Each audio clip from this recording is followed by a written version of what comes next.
अब बात करें हमारे एक नए टॉपिक की, तो आज हम दो टॉपिक पढ़ने जा रहे हैं, जिसमें से पहला होगा movement along same demand curve और दूसरा होगा शिफ्टिंग इन डिमांड कर्व। तो ये दो टॉपिक आज हम पढ़ने जा रहे हैं। तो आज की क्लास उन्हीं स्टूडेंट्स को समझ में आएगी जिन्होंने लॉ ऑफ डिमांड वाली वीडियो देख ली है और फैक्टर अफेक्टिंग डिमांड वाली वीडियो देख ली है। तो ये दो वीडियो जो देखकर आए उन्हीं को ये कॉन्सेप्ट आज का समझ में आने वाला है, क्योंकि उन्हीं कॉन्सेप्ट पे बेस होने वाला है हमारा आज का ये कॉन्सेप्ट। तो आप सबसे पहले फैक्टर अफेक्टिंग डिमांड वाली और लॉ ऑफ डिमांड वाली वीडियो को देखकर आओ, उसके बाद आप इस वीडियो को देखना। तो अगर बात करें हमारा सबसे पहला टॉपिक जो कि है expansion and contraction in demand, तो आपको एक्सपेंशन भी देखने को मिलेगा या फिर एक्सटेंशन भी देखने को मिलेगा। तो आप एक्सपेंशन कहो चाहे एक्सटेंशन कहो, बात एक ही होती है। तो expansion and contraction and demand curve, या फिर हम इसको एक और नाम से जानते हैं movement along same demand curve, या फिर आपको ये भी देखने को मिल सकता है चेंज इन क्वांटिटी डिमांड। तो इसके कई अलग अलग नाम है, आपको ये कई अलग अलग नामों से देखने को मिल सकता है। अब ये है क्या और ये कहता क्या है, इसको देखते हैं। तो सबसे पहले बात करें कि एक्सपेंशन एंड कॉन्ट्रैक्शन क्या होता है। तो एक्सपेंशन का मतलब होता है इंक्रीज इन डिमांड, और कॉन्ट्रैक्शन का मतलब क्या होता है, कॉन्ट्रैक्शन का मतलब होता है डिक्रीज इन डिमांड।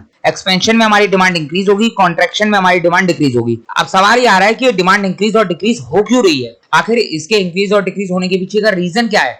वही रीजन हमारे लिए इंपॉर्टेंट है। आज के क्लास में दोनों ही टॉपिक जो हम पढ़ेंगे उनके अंदर डिमांड इंक्रीज और डिक्रीज होगी, लेकिन जो रीजन होगा उसके पीछे वो दोनों में ही अलग अलग होगा। तो हमारे expansion and contraction in demand के अंदर जो डिमांड इंक्रीज और डिक्रीज होती है, यानी डिमांड के अंदर जो चेंजेस आते हैं, उसके पीछे का कारण क्या होता है, it happens due to change in price. Price में चेंज आने की वजह से हमारी डिमांड में चेंज आता है। तो यहाँ पर एक्सपेंशन एंड कॉन्ट्रैक्शन में डिमांड जो इंक्रीज और डिक्रीज करती है उसके पीछे का रीजन क्या है, चेंज इन प्राइस। प्राइस में चेंज आएगा, और जो हमारे अदर फैक्टर्स होंगे जो डिमांड को अफेक्ट करते हैं, अदर फैक्टर्स, वो हमारे कांस्टेंट रहेंगे। Other factors remaining constant, other factor constant रहेंगे, सिर्फ कमोडिटी की प्राइस में चेंज आएगा, जिसकी वजह से कमोडिटी की डिमांड में चेंज आएगा। लॉ ऑफ डिमांड में भी ठीक ऐसा ही होता है कि प्राइस में चेंजेस आएंगे, बाकी अदर फैक्टर हमारे कांस्टेंट रहेंगे। तो ये भी सेम वैसा ही है। इसी को हम एक और नाम से जानते हैं जो कि होता है हमारा मूवमेंट। तो हम इसको मूवमेंट भी बोलते हैं। तो आखिर मूवमेंट क्यों बोलते हैं आपको अभी समझ में आ जाएगा। अगर हम बात करें मूवमेंट्स की, तो वो दो टाइप्स के हमारे होते हैं। सबसे पहला मूवमेंट होता है हमारा एक्सपेंशन इन डिमांड, या हम इसको बोल सकते हैं increase in quantity demand.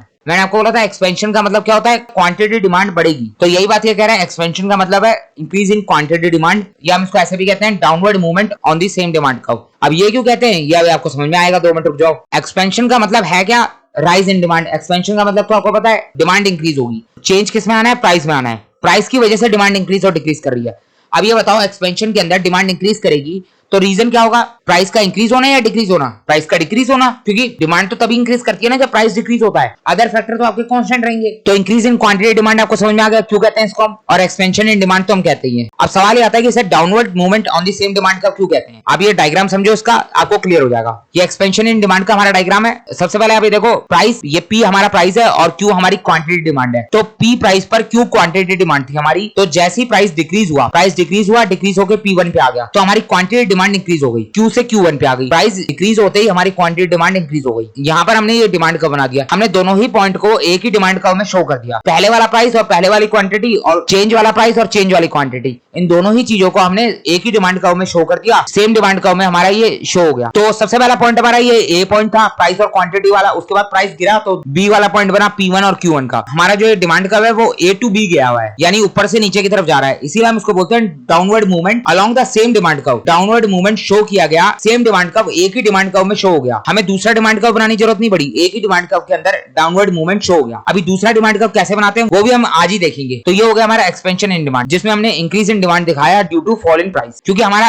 Expansion and contraction कहता क्या था, चेंज इन प्राइस। प्राइस में चेंज आएगा। अब प्राइस डिक्रीज हुई तो डिमांड इंक्रीज हो गई। अब ठीक इसका उल्टा होगा, कॉन्ट्रैक्शन ऑफ डिमांड के अंदर यहाँ पर प्राइस इंक्रीज होगा जिसकी वजह से डिमांड डिक्रीज होगी। Fall in demand, demand decrease होगी due to rise in price, price increase होगा। तो इसी को हम बोलते हैं कॉन्ट्रैक्शन ऑफ डिमांड, या आप इसको कह सकते हो डिमांड डिक्रीज होगी तो डिक्रीज इन क्वांटिटी डिमांड। अब यहाँ पर अपवर्ड मूवमेंट होगा along the same demand curve. अब वो किस तरीके से होगा अपवर्ड मूवमेंट, सबसे पहले हमारा प्राइस ये था P, क्वांटिटी ये थी Q। प्राइस इंक्रीज हुआ, P1 पे आया, क्वांटिटी डिक्रीज हो गई, Q1 पे आ गई। प्राइस इंक्रीज होते ही हमारी क्वांटिटी डिमांड डिक्रीज हो गई। तो सबसे पहले हमारा A पॉइंट बना था, फिर हमारा B पॉइंट बना। तो डिमांड कर्व किस तरफ जा रहा है, A to B, upward movement कर रहा है। तो हम इसको बोलते हैं upward movement along the same demand curve. एक ही डिमांड कर्व पे, सेम डिमांड कर्व पे हमारा अपवर्ड मूवमेंट शो हो गया। तो ये हो गया हमारा कॉन्ट्रैक्शन ऑफ डिमांड। तो हमने movement along the same demand curve, या फिर मैं कहूं expansion and contraction in demand के अंदर क्या देखा, हमने ये देखा कि डिमांड हमारी ऊपर नीचे हो रही है, कम ज्यादा हो रही है, लेकिन उसके पीछे का रीजन क्या है, चेंज इन प्राइस, प्राइस में चेंज आना। बाकी हमारे अदर फैक्टर कांस्टेंट रहेंगे। अब यही हम देखेंगे अपना सेकंड टॉपिक जो कि होगा हमारा increase and decrease in demand, या फिर हम कहें शिफ्ट इन डिमांड कर्व। यहाँ पर क्या होगा, यहाँ पर हमारी डिमांड इंक्रीज और डिक्रीज होगी, लेकिन उसकी वजह क्या होगी, रीजन क्या होगा उसका, अदर फैक्टर्स के अंदर चेंजेस आना, यानी फैक्टर्स अफेक्टिंग डिमांड के अंदर चेंज आना, और हमारा जो प्राइस ऑफ द कमोडिटी है वो कांस्टेंट रहेगी यहाँ पर। यानी हमारे डिमांड के अंदर चेंज आ रहा है due to other factors, not price. Price की वजह से चेंज नहीं आ रहा, अदर फैक्टर्स की वजह से चेंज आ रहा है। तो हम देखते हैं एक बार इसको हम बोलते हैं shifting of demand curve. Demand curve में शिफ्ट आएगा, या इसको हम ये भी कहते हैं चेंज इन डिमांड। ऊपर हमने देखा था चेंज इन क्वांटिटी डिमांड, यहाँ पर चेंज इन क्वांटिटी डिमांड था, लेकिन यहाँ पर क्या है, चेंज इन डिमांड।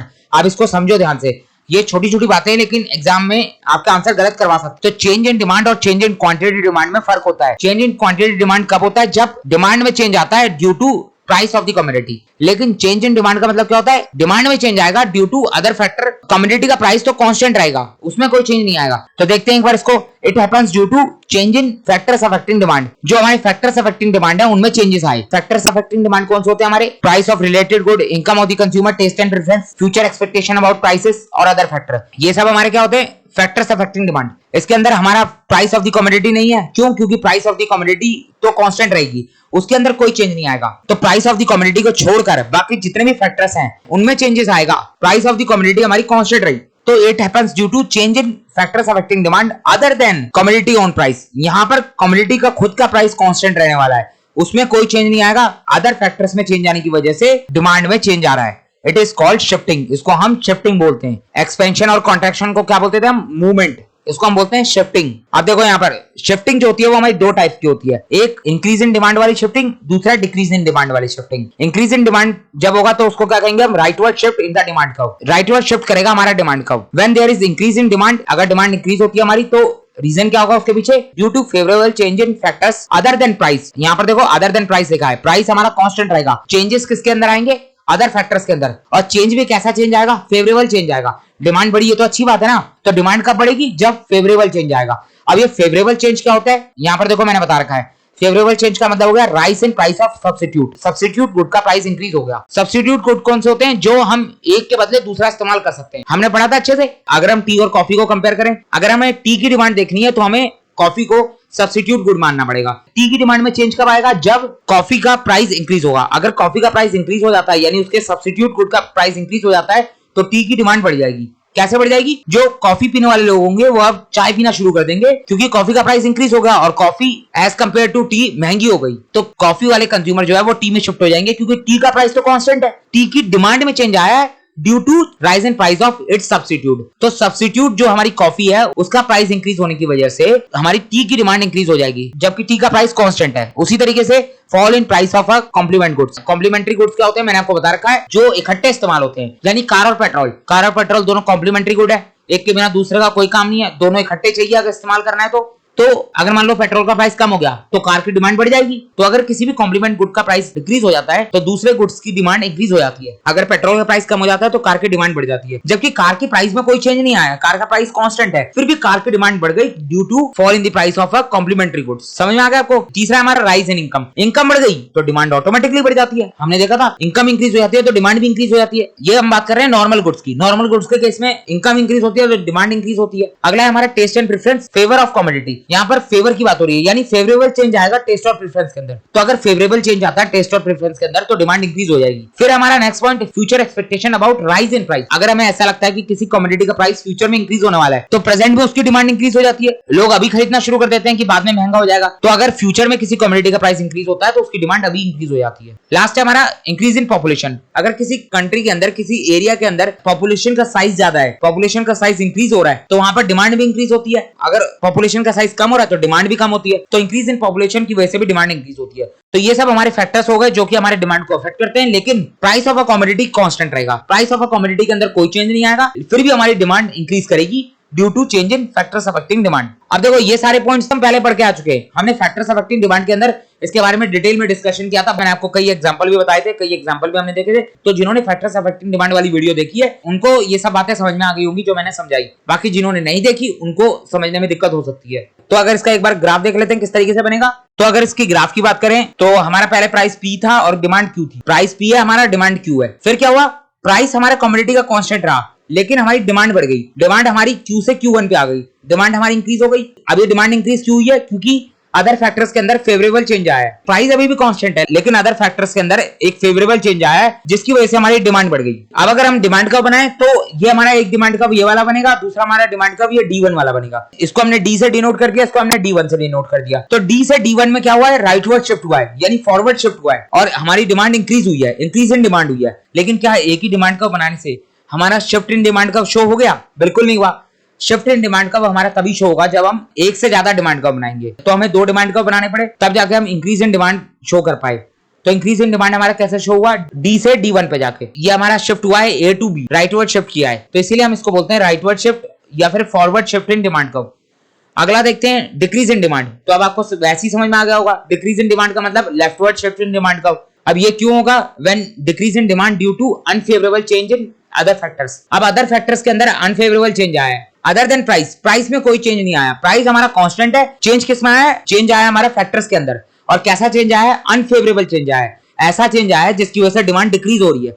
तो causes of decrease in demand, आखिर डिमांड डिक्रीज क्यों होगी, ऐसे कौन से अनफेवरेबल चेंज आ गए। सबसे पहला है fall in price of substitute. तो सब्स्टिट्यूट हमने दो गुड्स लिए थे ऊपर, टी और कॉफी। हम टी की डिमांड चेक कर रहे हैं, इसलिए टी का प्राइस कांस्टेंट आएगा और कॉफी का प्राइस चेंज होगा। तो कॉफी हमारा टी का सब्स्टिट्यूट है, तो अगर कॉफी का प्राइस डिक्रीज हो जाता है, यानी सब्स्टिट्यूट का प्राइस डिक्रीज हो जाता है, तो टी की डिमांड भी डिक्रीज हो जाएगी। क्यों, ऐसा क्यों होगा, क्योंकि कॉफी सस्ती हो गई। कॉफी का प्राइस जैसे ही कम हुआ, कॉफी सस्ती हो गई एज कंपेयर टू चाय। टी का प्राइस तो अभी भी कांस्टेंट है, तो जो चाय पीने वाले कंज्यूमर होंगे वो कॉफी की तरफ शिफ्ट कर जाएंगे, क्योंकि कॉफी सस्ती हो जाएगी, जिसकी वजह से चाय की डिमांड कम हो जाएगी। तो चाय की डिमांड कम हो गई, चाय के प्राइस में कोई चेंज नहीं आया, फिर भी चाय की डिमांड कम हो गई, क्योंकि उसका जो सब्स्टिट्यूट था कॉफी, उसका प्राइस कम हो गया। दूसरा हमारा rise in price of a complement. हमने एग्जांपल लिया था कार और पेट्रोल। अगर मान लो हमें कार की डिमांड चेक करनी है, तो कार का प्राइस हमारा कांस्टेंट रहेगा, चेंज किसके प्राइस में आएगा, कॉम्प्लीमेंट्री गुड्स के प्राइस में, यानी पेट्रोल के प्राइस में। तो अगर पेट्रोल का प्राइस बढ़ जाता है तो लोग कार की डिमांड कम कर देंगे। पेट्रोल महंगा हो गया तो लोग कार खरीदना कम कर देते हैं, तो पेट्रोल का प्राइस इंक्रीज होगा, यानी कॉम्प्लीमेंट्री गुड्स का प्राइस इंक्रीज होगा, जिसकी वजह से हमारी डिमांड ऑफ अ कमोडिटी के अंदर चेंज आएगा। कमोडिटी की प्राइस में कोई चेंज नहीं आया, कार का प्राइस हमारा अभी भी कांस्टेंट ही है, लेकिन कार की डिमांड कम हो गई due to change in price of petrol.